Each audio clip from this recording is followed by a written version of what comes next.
திருப்பாடல் அதிகாரம் 124. இஸ்ரவேலை பாதுகாப்பவர்.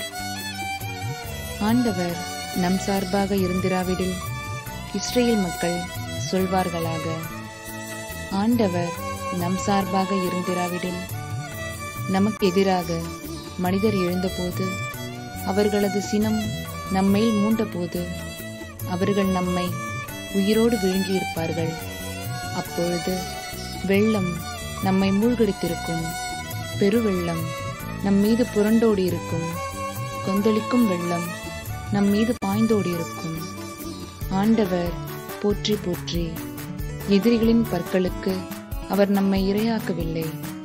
வேடர் கண்ணி நின்று தப்பி பிழைத்த பறவை போல் ஆனோம். கண்ணி அருந்தது, நாம் தப்பி பிழைத்தோம். ஆண்டவரின் பெயரே நமக்கு துணை. விண்ணையும் மண்ணையும் உண்டாக்கியவர் அவரே. ஆமென்.